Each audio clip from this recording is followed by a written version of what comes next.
You're in a glass house, in a bubble. I just think that's a struggle place to live. There's times and places to fall back in the bubble, find your solid ground, and then expand out from there. That's, I think, part of the phases of healing. But yeah, I think both of our goals is like, if it's Christmas time and like everyone's around the table and there's some gluten sugar cookies there and everyone's talking about them, and for you to eat that cookie and be in that energetic love vibe is actually probably better for your nervous system than the little bit of gluten and sugar that you're going to get from that one cookie. And that's the part that like flip my brain and like just totally scrambles it in a blender. And I think it's still flipping and blenderizing a lot of people's brains, that the emotionality and the love and the frequency around a food and around a situation can completely change how our physical body reacts to it.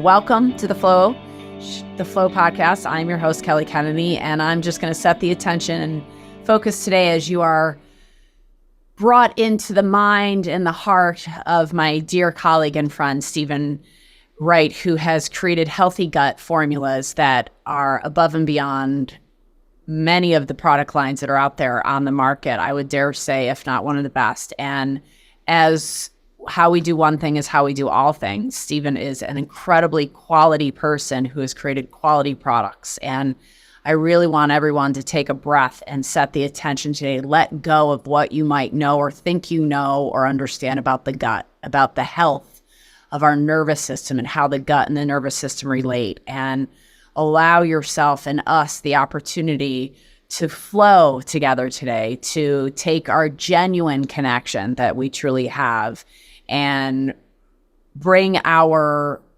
wisdoms together of what we've known to be true clinically in our own experience and with helping all the clients that we have, to allow you, the listener today, the engaged being that's vibrantly waiting for that next clue in your journey of wellness, to allow this information to facilitate you at every level, to help you level up and raise your frequency and become a more and better version of yourself. Because there's nothing to fix about you. You are perfect in all your designs. You may just be dealing with symptoms in this 3D body as you're evolving into this remembering of your divine self being housed in this physical body. And there's nobody better, very few, I would say, better than Stephen Wright to educate you about why his product line can help facilitate the orthomolecular side of the 3D version of us evolving into this higher form of this spiritual being that has this physical body that we get to live in and house, and how can we best take care of it? So welcome, Stephen. Thanks for having me. My pleasure. So Stephen has created a company called Healthy Gut. It's a product line. And could you just tell everybody in the audience a little bit about, so Steve and I met, of course, Dr. Christine Schaffner is always involved as she is. She introduces me to everybody. And we met about a year and a half ago now, I want to say, in Arizona. And she kept talking about you and your product line. And we met at one place and then ended up at another. I don't remember exactly how that happened, but Mindshare maybe. And then you came to BRMI. Yeah, that's how it happened. And you gave me a couple samples. I was on the road, and I love the HoloZyme. And I don't really love orthomolecular products. I don't find a lot of them work. I love digestive enzymes because they work great for your lymphatic system away from food. And when you're traveling, it's always great to facilitate. And I was like, whoa, Christine, these products really work. And she was like, well, yeah, of course, everybody. Christine didn't say it like that, but she's like, yeah, Stephen's the real deal. And then he came to the Bioregulatory Medicine Institute where I was speaking, and we got to know each other a little bit better. And I've just really enjoyed getting to know the quality of the person and the product line that you have made your mission. So I'm looking forward to everybody getting to know you a little bit better.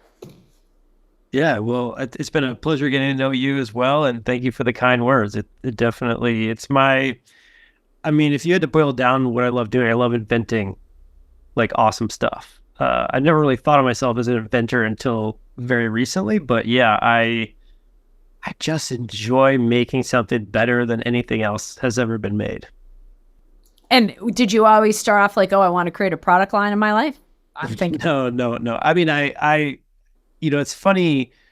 when you look back, you can see things so clearly, but at the time, things were not so clear. So I was actually born with a hydrocele hernia issue, and so my intestines and everything down there was a little jumbled up when I was born, and I almost didn't make it. I was failure to thrive at 12 weeks. I only gained a pound. I was spitting up all the food, and so modern medicine saved my life at 12 weeks with the anti-spasmodic drug. But I also was dealt a hand in which I've been kind of behind.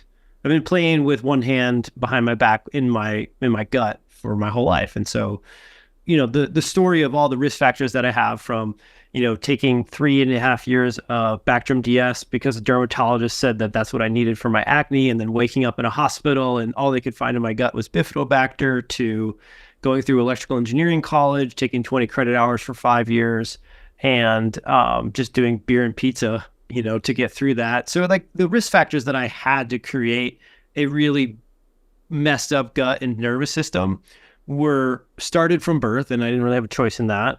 And I cultivated that, even though I didn't make a ton of crazy mistakes. It just kind of culminated to that after college, I was overweight. I was having my first panic attacks. I was having major depressive episodes. And this whole time I was having alternating constipation, diarrhea. And I just thought that was normal. I thought being gassy all the time. So you thought diarrhea and constipation was just normal, like you were dealing with that. And then what? Yeah, I had so much family history of IBS that my family nicknamed me the gas man. It was just normal in our entire extended family, not just my immediate family, my entire extended family. Wow. Kind of, nicknamed me this. And so IBS was everywhere. And I thought it was totally normal. I thought bloating on a regular basis, I thought farting all the time was normal. I thought being embarrassed and ashamed at times was just, that's how you did life. When I was in college, I joined a fraternity, and that's when I learned, wow, there's a whole bunch of people. In fact, 95 or 98% of people don't live like I live and have all these weird routines to deal with this stuff. And that was my first sort of awakening that, hey, something else is available. But it wasn't until 2 years after college, I was in Chicago. I was working in a high rise. And when you're in a high rise, they only usually have like one bathroom per floor.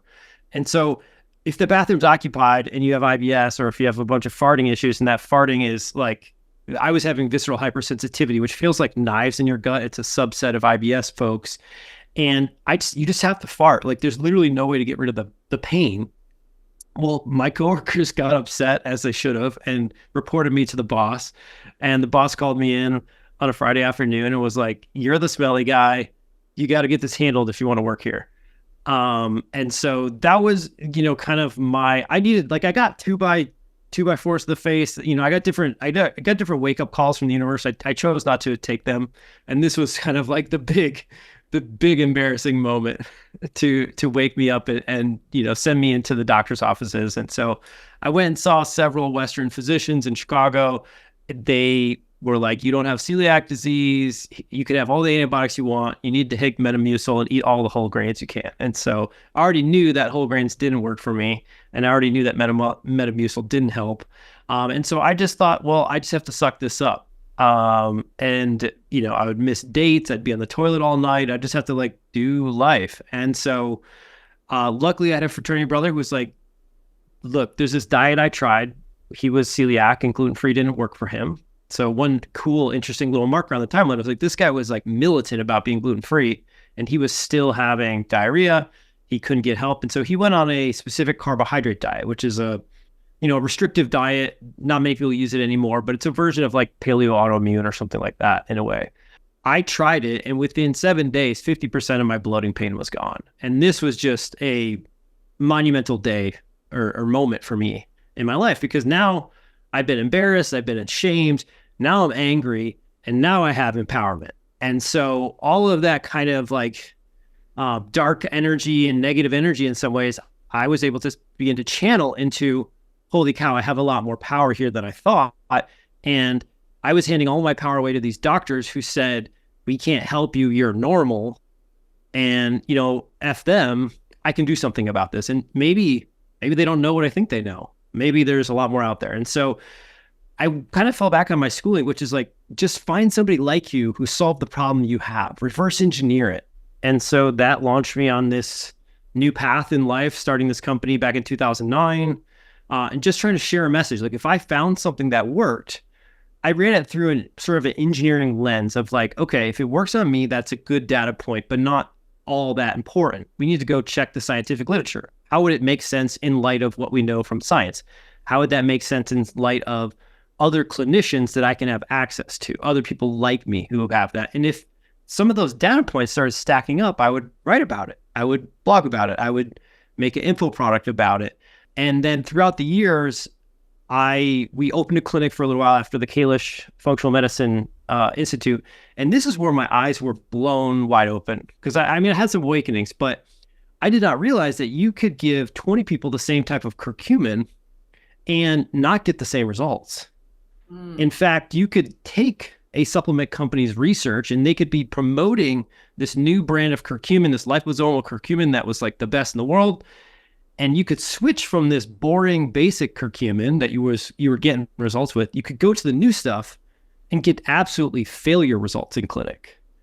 And because we were like doing it in like 20 chunks of people, we got to see the results of like this glutathione versus this glutathione versus this glutathione, this curcumin versus this enzyme versus this. And it became very apparent to me two things. One is that the quality of the product is really, really, really important. Like, and it's not the marketing that matters. It's something deeper. And then the dosing of that product deeply matters as well, because you can get the specific raw ingredient, you can get the specific pill, but there's a bell curve. There's a mathematical curvature that suggests at least 34% of people will need way more or way less of a certain product. And if you miss that window, all of those beautiful benefits that are supposed to happen with curcumin or digestive enzymes or whatever it might be, that person will just be like mad at you. They will not get the results that they want, and everyone's confused. And so that's where I really learned those two really important things that have kind of shaped the rest of my career. That's beautiful. Thank you so much. That was such a great way to... You're a beautiful storyteller, and it was beautiful to see how you turn the dark in the light. Thank you for that little window. But also what you're saying is really dose makes the poison in sequencing and quality, which is something we always talk about as well. Because frequency, vibration, medicine, right? It's all about the quality. You can have 3 red lights, right? And they don't all emit the same frequency of light, even though they're within the spectrum of red, but it's the quality of that light. It's the quality of the connection. It's the quality of how the fibers are laid as an electrical engineer to make sure the dirty electricity is all catenized and that it's not going to be expressed in a negative way and create dirty electricity essentially out there.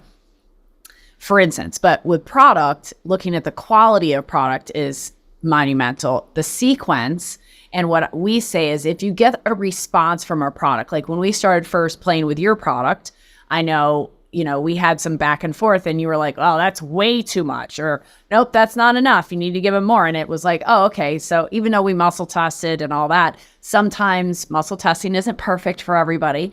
And it's that day, and you got to customize as you work with this product. For me, if a product gets a response, that I know I have the right product, but I don't have the right dose. If the response is intolerable, then we've got to titrate, we got to work with it, we got to tweak it, or it's at the wrong timing because there's a pathway above it that's stuck that's causing this symptom.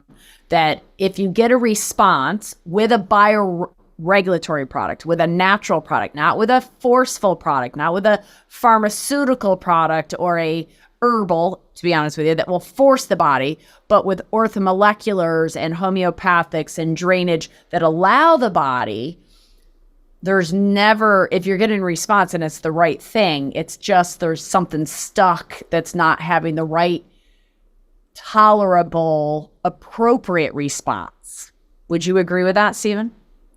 Yeah, I think sequencing and making sense of the responses is a critical and often missing, completely misunderstood idea when it comes to using all types of products. We are meaning-making machines. We make a lot of meaning, and sometimes the meanings we make initially, we don't question them again, and they're absolutely not helpful or wrong. And when you're introducing powerful products, whether it be a red light, a bioregulatory, a homeopathic, or a stronger option, interpreting those responses yourself can lead you down really, really bad, long, many multi-year pathways that, you could have shortened had you worked with somebody like yourself who sees 20, 30, 40, 50 people on the same journey and can tell you, look, no, this is okay. What you had sounds like it was annoying or a painful experience, but that's okay. We'll just cut the dose in half. You just need to rest for a week or two as we rebuild you. The product in which you've tried is not necessarily toxic in any way. It's not necessarily, there's nothing to suggest bad things are happening to you, but I understand that you're having an issue. And if you don't have someone to be that steady guide for you, and you're not used to doing that for yourself, I've seen people waste 5-10 years and then come back around to me about the gut, because this has been about 15 years now that I've been in this space, in the gut space. And they're like, okay, let's talk about stomach acid. I was wrong. I thought acid reflux or heartburn was, high acid, too much acid. And, and so, yeah, having someone who's experienced like yourself to help you through those titrations, I think is invaluable. I think that's a great point because we were just saying before we recorded, I broke my elbow in my shoulder, right? And I've helped a lot of clients with broken joints and different things but you can't be your own practitioner. You're a fool. Just like I had a client the other day say she's a lawyer and she's like, and I know I'm dealing with this lawsuit that I had to hire a lawyer because if I hire myself, I'm a fool as a client. No different than us, right? It's hard to see the forest from the trees. Through this, while I did a lot of my self-care, I had to reach out to community. I had to reach out to my colleagues and go, am I screwed up here? Am I pushing the envelope? Am I doing something dumb? Not that I need anybody's outside validation necessarily, but also forest from the trees. Am I being dumb because I'm so emotionally attached to what's going on? And I love what you said. We're meaning-making machines. So we always are looking for meaning out of, this happened because of this, and this happened because of this. And I know that, if I have acid burning, then I have too much acid, right? Which is a fallacy that we now know, and we know how to address that. But that's a great example, by the way. It's a very good example. No wonder you're called the healthy gut guy. So because people misinterpret what's happening because they have one data point, which is them, to look through. And you are as an electrical engineer, you're a systems guy. I'm a systems girl as a biological therapist, and looking at, we all have patterns and we have cycles, and we're looking for cycles to break out of the pattern so we have better rhythms in the body. And if we are disrupting that rhythm, we may get a symptom. But it's interpreting what that symptom is. We talked about heart rate variability. There's no good or bad anything. It's interpreting what that means when it happens and having enough data points to have enough perspective to understand and interpret properly for that individualized person what this probably means. And then working with that person to say, okay, now go and try that because you're your unique science experiment. And I have all this clinical experience that's guessing, that's lending me, or muscle testing or quantitative assessments, it's lending me this, but I love what you talked about. But this curcumin, while it's the greatest thing that he's ever created, might behave a little differently in your terrain, in your system, than it does in Kelly's system, because Kelly has these 7 other variables that you don't have that we aren't even aware of. I mean, what you just said there is why, if your practitioner is not talking about systems of systems and really taking a whole life approach, look at what's happening for you, you should just walk away, just fire them and go find someone else. Because the thing that I find frustrating is that clinicians, as well as patients, they make so many assumptions and they're unwilling to look at the assumptions they're making. So they assume. Yeah. What do you mean by that? Give me an example. So the heartburn thing is an assumption, right? Or here's a really common one for women that I've heard in my career, which is I really love the idea of a ribeye or a filet mignon, a piece of steak, but whenever I eat it, it just sits like a brick and it just doesn't digest. And so therefore I don't do red meat. Red meat doesn't work for me. And I'm like, okay, there was an assumption that was made here that's really, really critical to the whole story, which is, does your body have the capacity to break down the red meat? And if we look across the timeline of humans, have we been doing this long enough, and do most people have that capacity? Most people do. And we've been doing it long enough to say we have that ability. You've made an assumption that because when you eat it, you experience pain or frustration, that somehow you're different. And that I'm different idea is really pervasive in Western culture. And it's true at partial. It's like a snowflake. Every snowflake's unique, but every snowflake is made of snow. It melts the same, has the same temperature regulation. And so we are more similar than we are different, but we get really hung up on the differences and forget to challenge the assumptions around how we're the same. And so, yeah, there's just a lot of assumptions. Challenge the assumptions around how we're the same. Okay, so in this example of what you're saying about, oh, I eat red meat, it makes me feel like I ate a brick, so I stop eating red meat. It instantly makes me think of this comedian I heard yesterday. She was so funny, and she was like Asian of some sort, and she was just talking about the white people and how she thinks that we're not evolving very fast because every day there's a new food the white people can't eat. It's gluten, it's dairy, it's this. And I was dying listening to this. I was like, she's so right. It's like, why is everybody so afraid of food all of a sudden? Like, we've been eating red meat. And listen, I'm a reluctant carnivore. I don't really love the taste of meat. I don't love the texture of meat. But I eat meat because it's good for my body. But I didn't for 10 years. I was a vegetarian for 10 years because not ethics, or I didn't like it. But I was not healthy. My heart rate variability, my live blood, my CRT was like not so great. And all of a sudden, when I started eating high quality, dense meat and cooked it in a way that I liked and actually started to enjoy it, oh my gosh, the liveliness that I get from it. And I still call myself a reluctant carnivore from that perspective. And Ian says all the time, we just stop putting garlic and salt and everything, every spice you could possibly put on that meat and onions and everything else. So you stop tasting the meat. No, if you want me to eat the meat, I need it to taste like onions and garlic and spices. Oh my. But point being that I remember when I hadn't eaten meat and I ate meat for the first time, it did feel like a brick. But it was because I didn't have the digestive enzymes that I hadn't developed, because I hadn't exposed my body to that. I hadn't eaten any real I hadn't eaten any raw dairy or anything like that to help give my body that. So I had an acupuncturist on the trip the first time I had it. She did that. She gave me digestive enzymes. Within 5 days of eating meat every day for 5 days, and I hadn't had meat cross my lips in 10 years, I was digesting and pooping no problem, and have never really, ready guys? I don't take probiotics. And I'm 50. And I poop every day at least twice. Well done. Formed.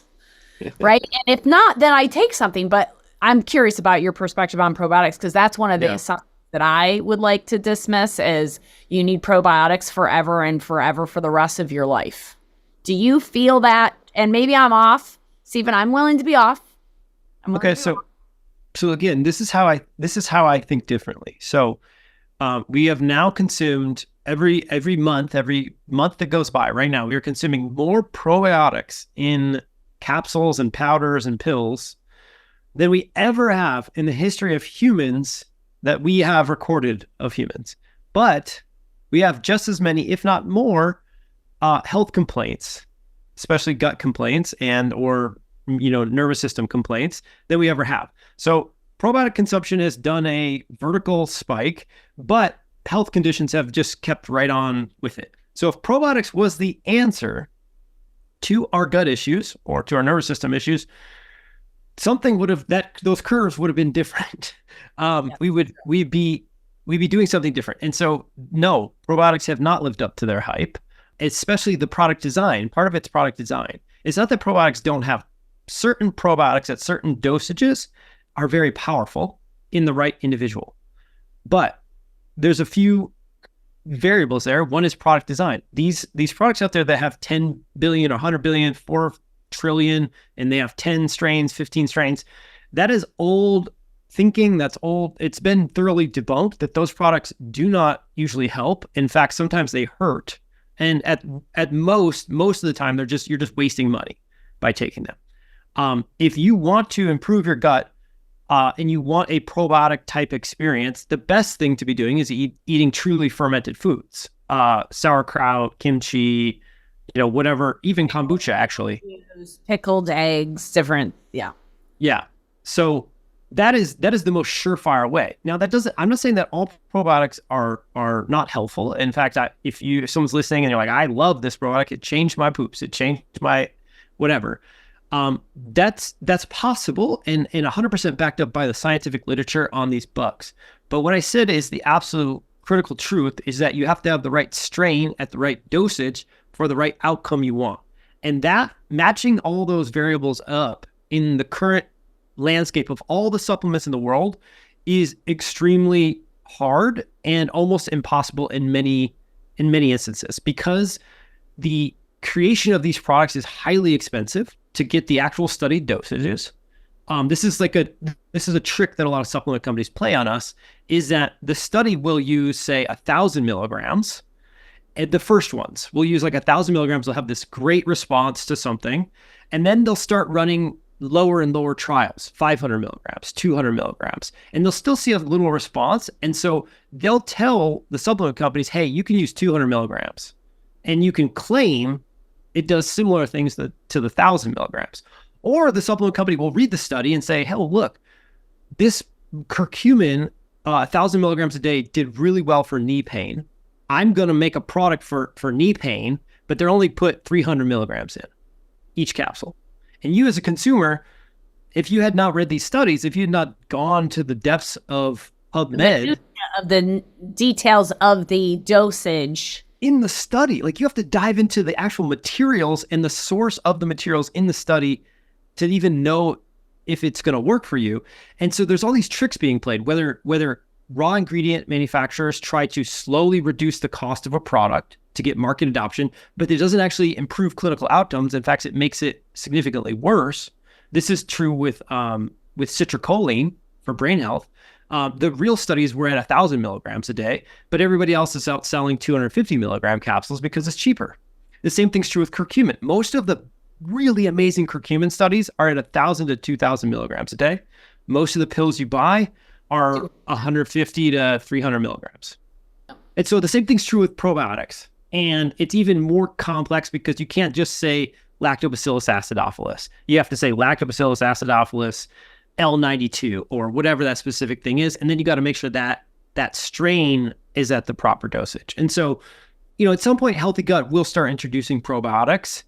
And by probiotics, I mean live bugs. But we haven't yet because it just costs a lot of money to make a really awesome product. And I'm waiting for the right moment for the public to wake up and be like, wow, I have been taking this product for 2 years and I still have food sensitivities and I still have constipation and I still have bloating. Maybe that idea, that cool capsule, the capsule inside the capsule, or the everything's alive, the idea that all probiotics need to be alive is absolutely not true. That is 100% marketing. It's not true at all. Some bugs do better live, some bugs do better dead. Sporobotics are great. But again, the idea that spores are the only way to go because they survive the acid is you're throwing away 98% of all the research ever done on probiotics, most of which was beneficial at the right dosages. It's just marketing. And for me, I was informed years ago about fermented products. And so we bring in a product from Germany, from Switzerland, called Regulat, which is a 7-year cascade fermentation, 7 years. Wow. Cascade fermentation.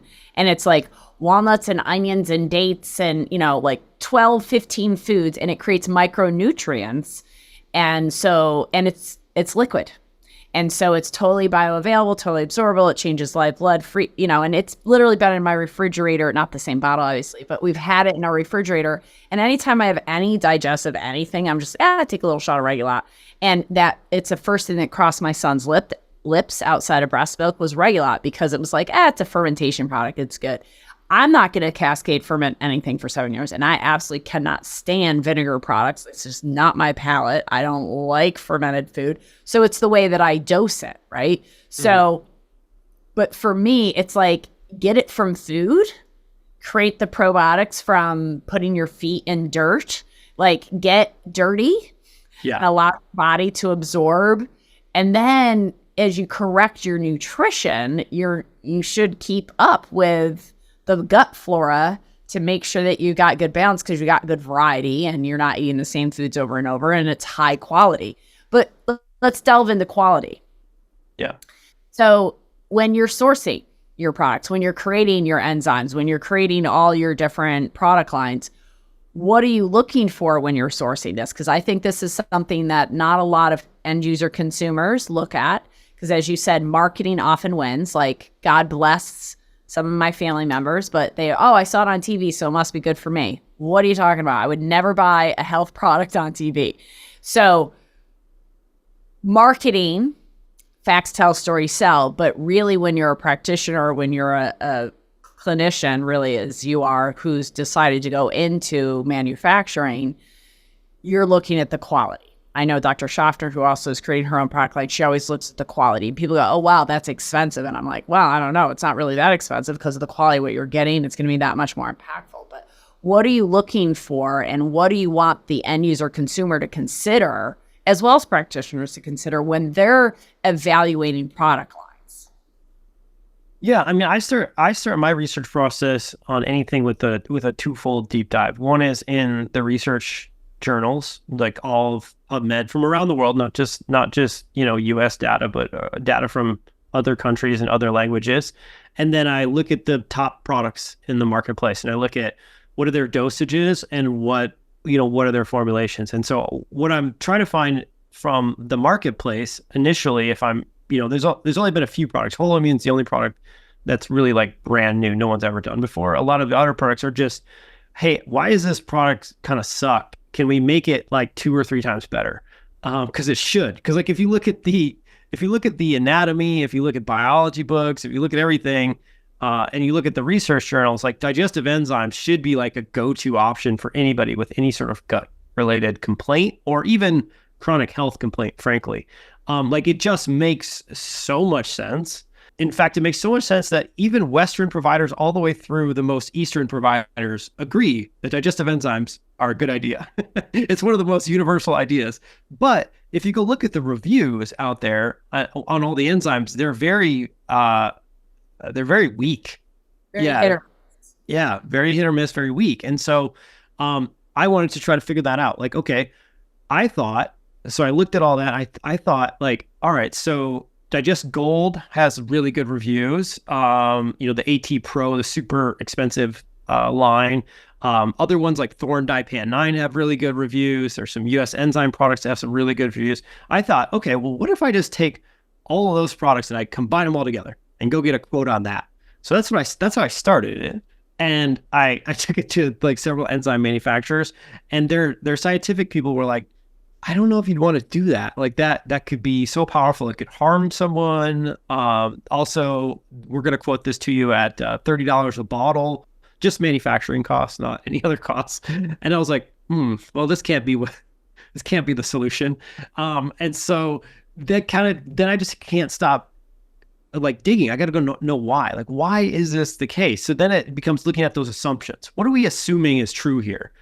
I thought it was just potency. No, it's not potency. Let's look at the quality of the actual raws. What's the difference? We have, fermented or fungal types. We have animal-derived extracts. What are the differences there? And so digging down into those, and what you get to is sometimes you get to actual breakthroughs. Like with our HoloZyme, what we found was a scientist in Utah who had a patent on adding minerals in to oversaturate the cofactors and make the enzymes work no matter what, like way better than they normally work. And so it was a cofactor deficiency that he figured out and that we were able to license and then supercharge in that instance. And so that was, but he had already done some of the research on like, we're only going to get enzymes because he bought enzymes from China, Japan, and India.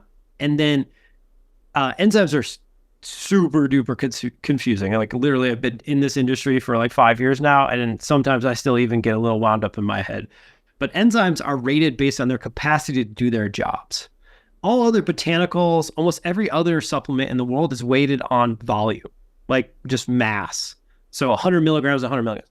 That doesn't, enzymes are not. They're weighted, or they're classified as their ability to degrade like a whole tablespoon of olive oil for a fat enzyme like lipase.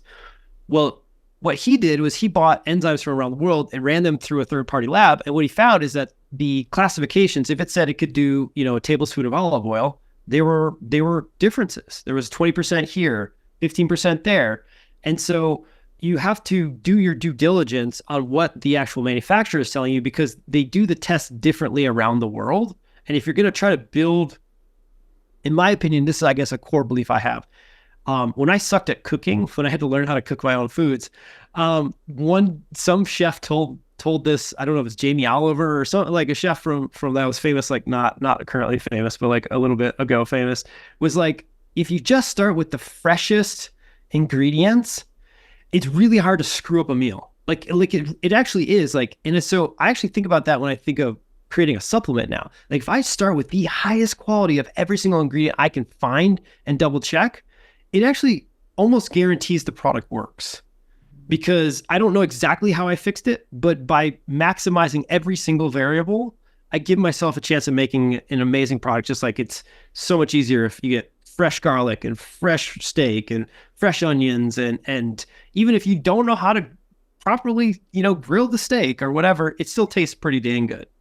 Right. No, that's very true. It's nothing worse than salad sitting out for a day versus freshly cut from, grab it from the garden and eat a green bean. It tastes totally different than the green bean that you picked yesterday that sat out versus the green bean that was grown in California, frozen, driven across the country to Pennsylvania, and then sat in the grocery store for 3 days. And then I pick up the green bean. I'm like, why does this not taste the same as the one I picked off the vine? That's why, because the quality changes with time on vegetables. But with enzymes, that's a great point to really look at the research and understand. So that's what you're looking for. And then when you looked at creating your different product, I know you were looking to fulfill needs out there, right, for folks. But what was the biggest need you saw given the landscape of the product lines that are subpar? Given the landscape of what might be subpar in efficacy and in effectiveness, what was the biggest hole you saw? We both know it's obviously not probiotics. We both are firm believers that you don't need to seed your garden every day. But enzymes, I would agree, as a lymphatic therapist, fascia therapist, like enzymes away from food are fabulous to break up the proteolytic excess inflammation in the body, right? Yep. But what is the hole? Like, that's what I would say as a lymph therapist. Everybody needs to be on digestive enzymes away from food. What's the hole that you saw that you are filling for folks? The first one.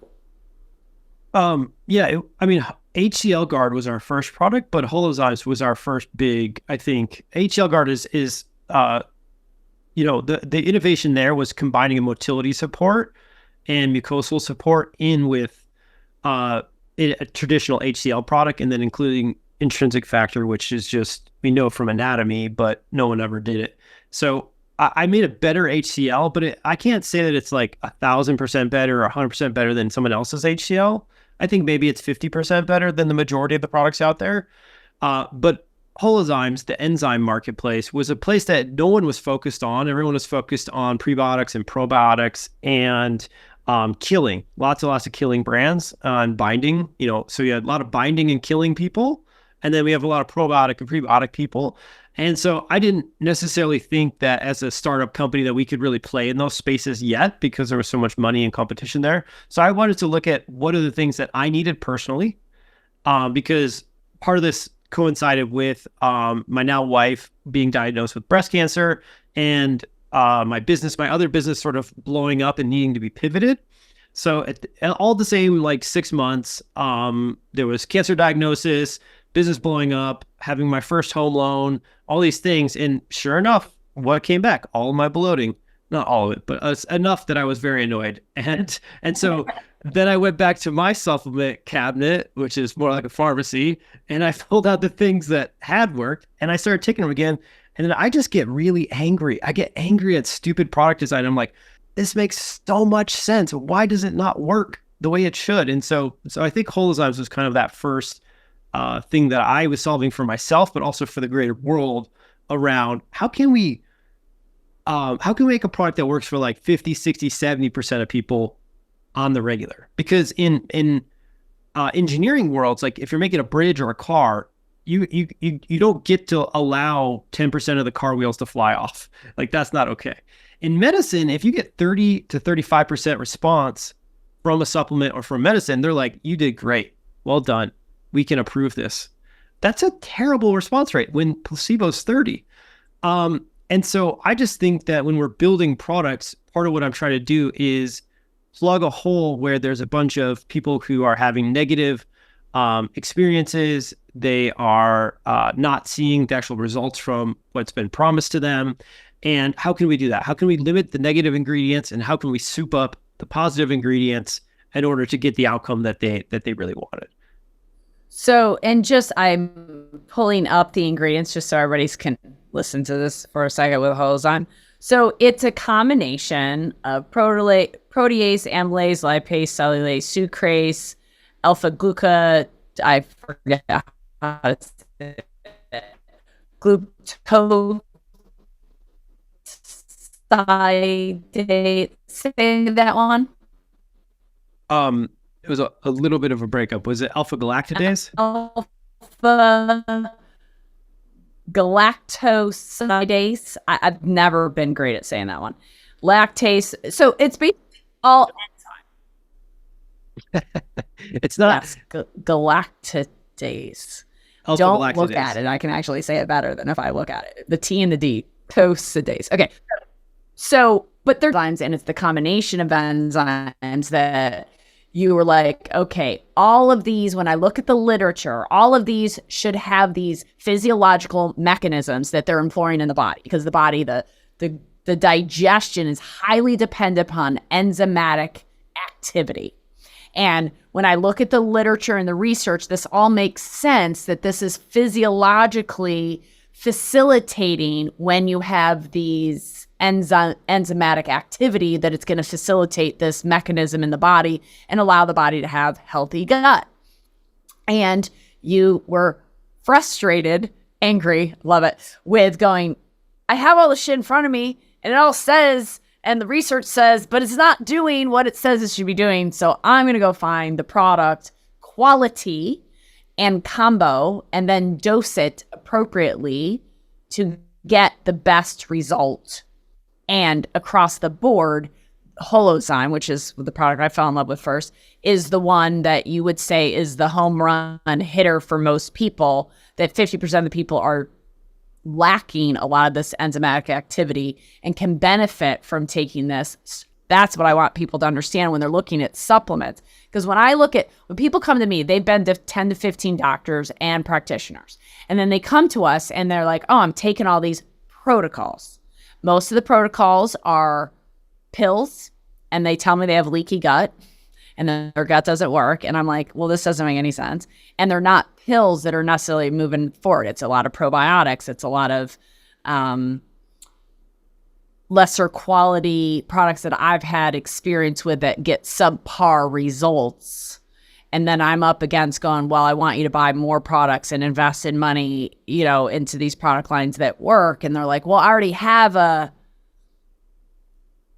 digestive enzyme, and so can I just use that? And it's funny because Digest Gold was just on one yesterday. I was like, well, that's one I actually am okay with. Out of all the things that you gave me a list of, Digest Gold, take it away from food and let's see what happens.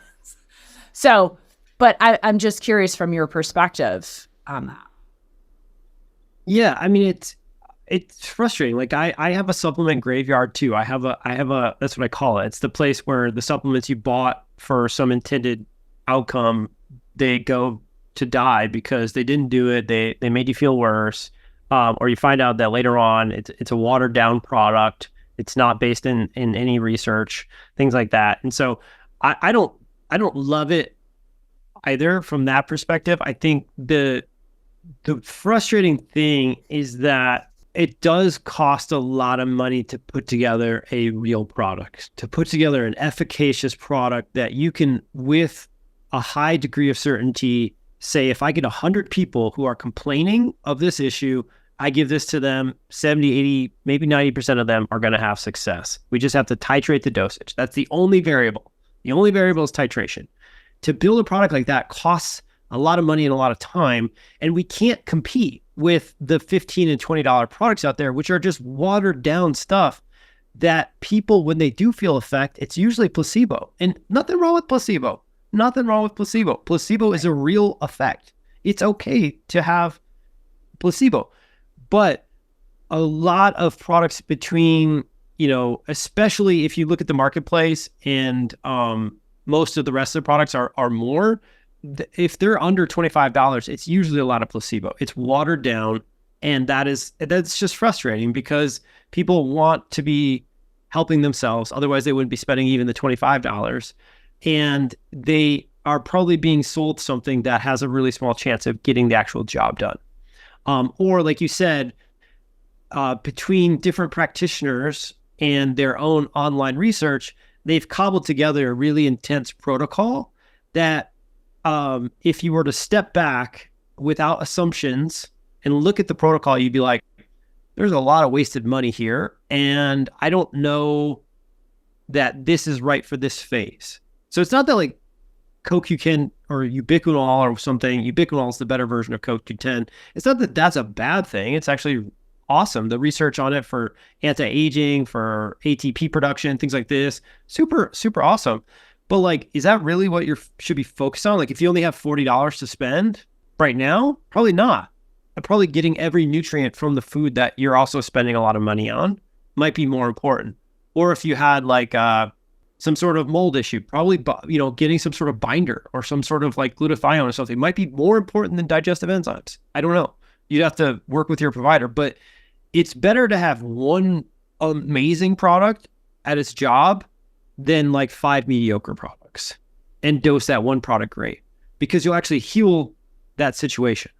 And based upon that, how, as a company, you do a lot of clinical research, and all of your work is based upon evidence, right? We're just starting our first actual clinical trials on our products, but I base it on other people's research. Okay. Yeah, other people's research. And you're starting that research, I would presume, with HoloZyme, since it's your flagship.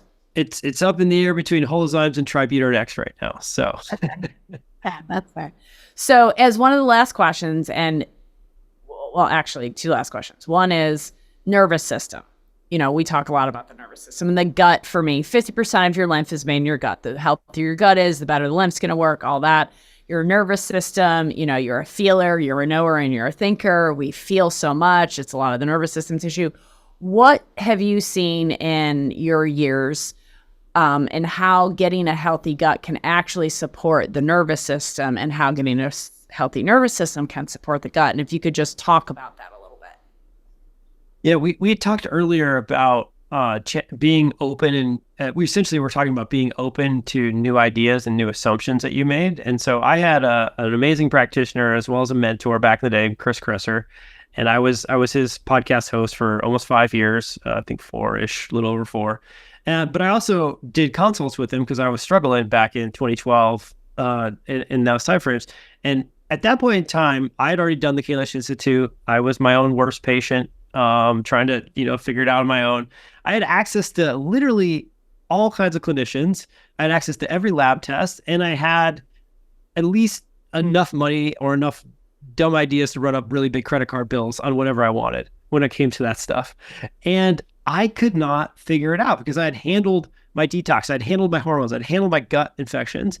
And I remember this one call, he goes, Stephen, there's a lot of research coming out. This is 2012. And, there's a lot of research coming out that stress and spirituality really matter when it comes to the gut. And just based on your labs, like, they're not really that bad.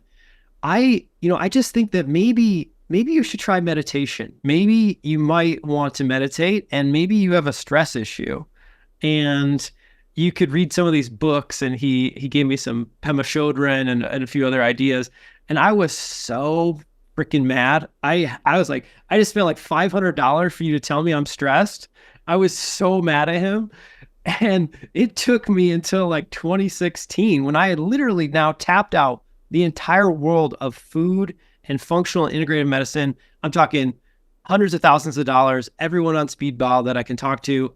I walked away from it because I couldn't figure it out. And I walked into emotional regulation, nervous system regulation, spirituality.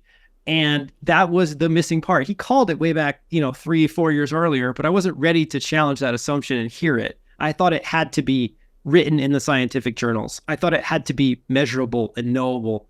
And that was the breakthrough for me that really, I learned about childhood development. I learned the fact that because of the issues I was born with, I wasn't able to attune to my mother or my father. My nervous system is likely wired towards anxiety and things like that forever, just because I didn't get a lot of the ability for skin to skin contact. And I just was upset because I had pain all day long, every day as an infant.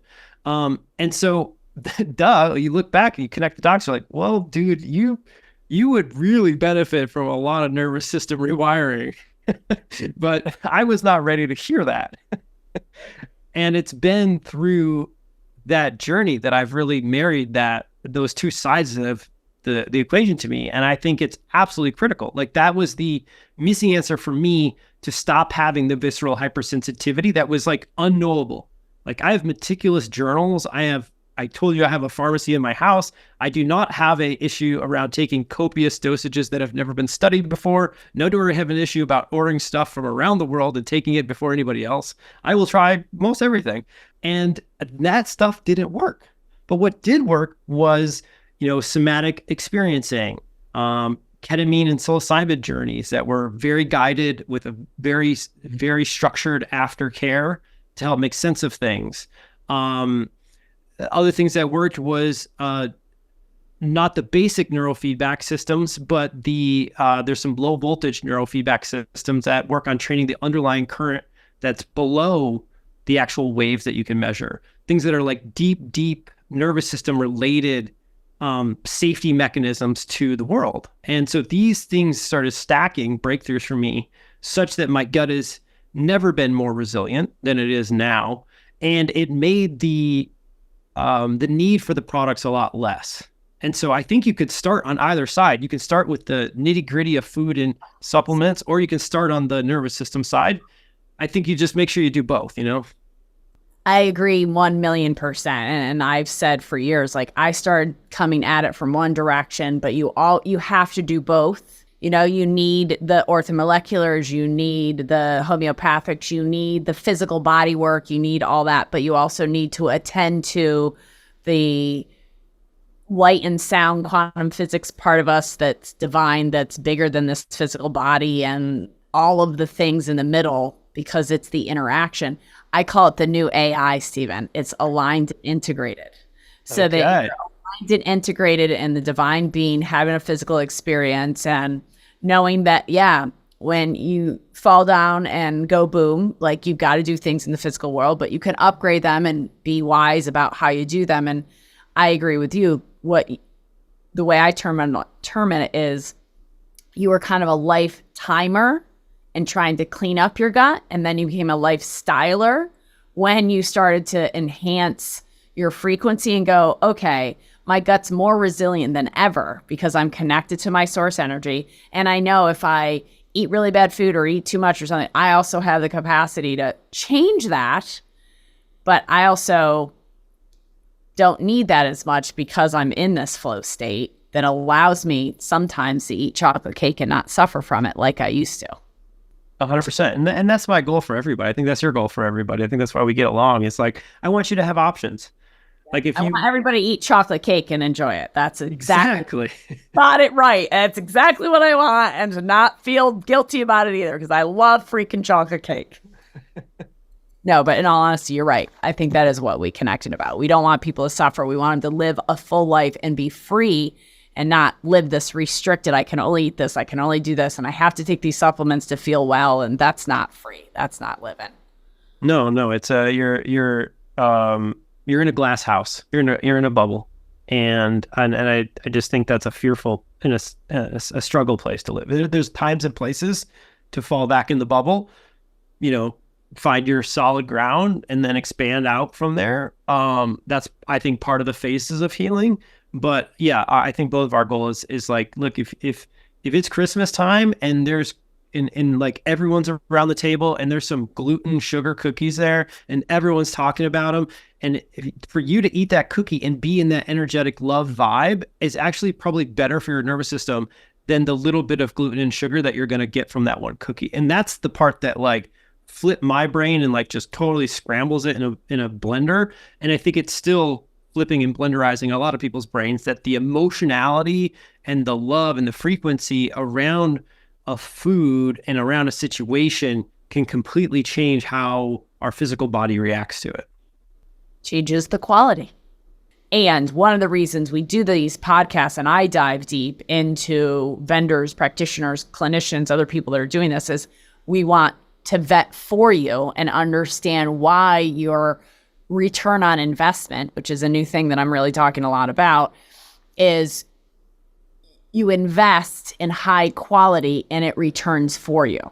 And my time of getting to know Steven, and it hasn't been fast, I'm cautious about taking on new product lines because I want to know that it's going to provide, it's going to have the high quality, and it's also not a fly by night, that it's actually got some depth to it, that it wasn't, I took a weekend course and I learned how to create digestive enzymes and I'm ready to go. Let's go. And that's his heart, his passion is much more than about the money he's making and what hits the impact that he can make in the world. And that's what we're all about on the Flow Show. So thank you for the work you're doing and the beautiful work, but tell them how they can find you. Yeah. Well, we'll make a Kelly Kennedy coupon code and we'll get that going. You can go to healthygut.com. That's where the store is. That's where the site is. There's articles. There's other links to other shows I've done. So yeah, either healthygut.com or Healthy Gut Guy on TikTok and other various social platforms like Instagram, things like that. But yeah, that's the number one place to follow us. And thank you for having me on the show, Kelly. It's been awesome. And you have taken, you've done your due diligence. And so I respect the heck out of that. Thank you. And we wanted to give you all a different perspective on gut today because we know that there's so much of the same information over and over about gut, and we wanted to give you a different framework, as I always do on the Flow podcast, is give you a different framework to help you be a better critical thinker so you can advocate for yourself best and we want to take that dark, turn into light, and become empowered as Steven has. And that's what we're here for. So thank you for sharing your time with us today and sharing this if it resonates with you and somebody else it might resonate with. And thank you for all the work you're all doing to spread your light in the world and to find and spread your star seed. Remember who you are. We love you. Thank you.